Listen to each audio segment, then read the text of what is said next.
welcome back to my channel. So I just wanted to share a book with you today that I've read recently and absolutely fell in love with. This story is going to be great for a middle grade reader ages, I'd say 11 to 14, anywhere 6th grade and above, especially even a 5th grader who's maybe reading above their reading level. So this book is called Just Under the Clouds by Melissa Sarno.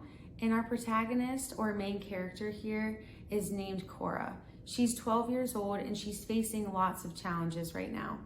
So just to name a few, her father passed away 6 years prior to her telling this story.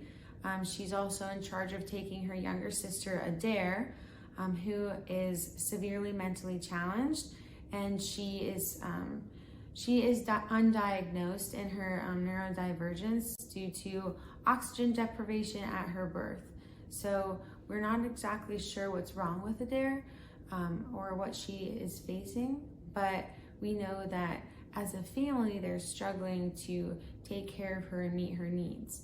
In addition to all of this, they are in between homes and find themselves at a homeless shelter, Cora, Adair, and their mother, Liana. So I just want to read the first chapter to you, see what you think. Like I said, I absolutely fell in love with this story. So I'm going to be reading off of my Kindle today. So let's jump into chapter 1.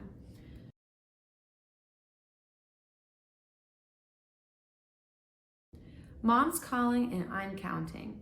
My backpack's tight on my back up here in the tree. Knees tucked neat over the branches, bare feet dangling.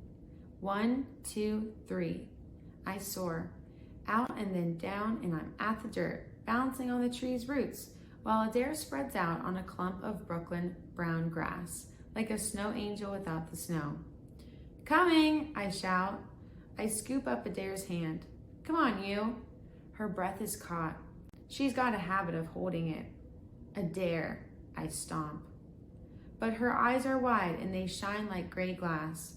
The sun's in them, all pretty, sparkling like the way light hits water. Adair! I close my eyes and wish her breath free. She lets go of it and squirms her hand out of mine, then takes off running toward Mom, who will take us from the park back to Enna's house. We've never lived in a shelter before, and even if we've never lived much of anywhere for too long, it feels like for the first time we don't have a home. We're homeless, for real. Cora, I thought I told you to quit climbing. You've got to keep an eye on your sister after school, Mom scolds as I chase behind. Adair is buried in the limp of Mom's shirt. I did, I argue, but I know it's no use. I take Mom's hand in mine. It always feels like I've got to remind her that I'm here too. Her hands are pink and stained. Why are they pink? I ask. She smiles. You'll see. Then she leans down so her whispers at my messy hair. What do we have today? I open up my own hand, a butterfly. She squeezes it tight because we might not have a ton of money or clothes, but now we have a monarch butterfly I drew in blue ink, right there on my palm. We walk the sidewalks to Enna's house. Adair and I march on opposite sides of Mom. I call out trees as we pass. Pin oak, honey locust, linden, maple, a female ginkgo drops berries that smell awful. I gave that one a name a long time ago. It's called the vomit tree.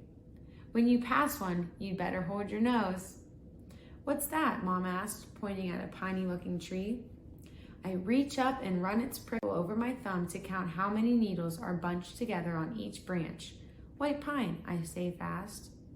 She shakes her head in surprise. How can you tell? 5 needles per bundle, I grin while she squeezes my hand again. She knows I've studied the photographs Daddy pasted in his field journal, which I call my tree book. She knows I've got my eye out for all the plants and trees I can find. Like always, Adair stops a few thousand times during our 10-minute walk. She looks toward the sky, her chin sailing up like a flyaway balloon. I keep my sighs secret, loud enough in my head so only I can hear them. We're getting nowhere fast, and even if everything in me is itching to complain, I don't say a word.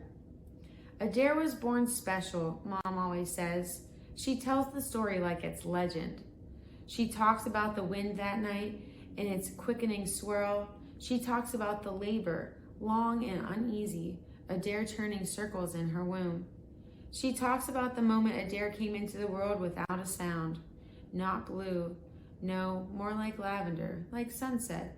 And in that moment, all the oxygen gone from the world. The trees forgetting to breathe their gift, Adair forgetting to. She lost oxygen to the brain, but Mom doesn't call it a disadvantage like others do. Adair sees things a different way, she always says. It's like all of us see from here. She places her hand at the level of her heart, and Adair sees from up here. Up where? That's where I always wonder. We stop at the corner. In the distance, the big cranes dangle a bunch of car parts. The scrap metal piles are like rolling hills just past the BQE, which is a train in Brooklyn.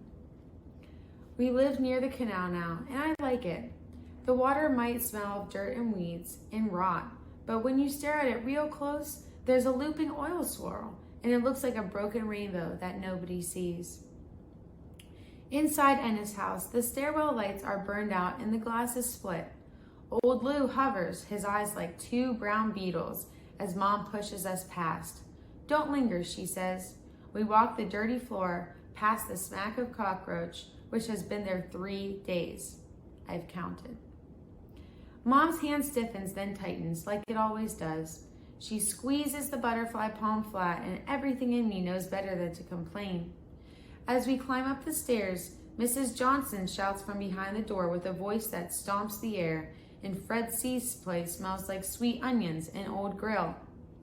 My stomach starts roaring, and in my head, I tell it to quiet down, but it doesn't listen. When we get to 5, my legs are burning, and my sunflower backpack feels so heavy, it's like full of sinking rocks. Mom holds Adair's backpack for her, the one I picked out for her at Wynn Discount. I made sure it was bright blue, like the sky. The hall's dark and narrow, and we file through, Mom's hand still crushing mine. It smells like cat pee. It's a trick, Mom says, to keep the mice away. Mom says you can buy all you want at places like Miss Lee's grocery store. She says it's called predator pee. We've got our own cat, Sookie, even if she's more years than mine, sticking like glue to her, hissing at me. Mom jiggles the keys and opens the lock. Sookie takes one look at me and skitters underneath the quilt, which only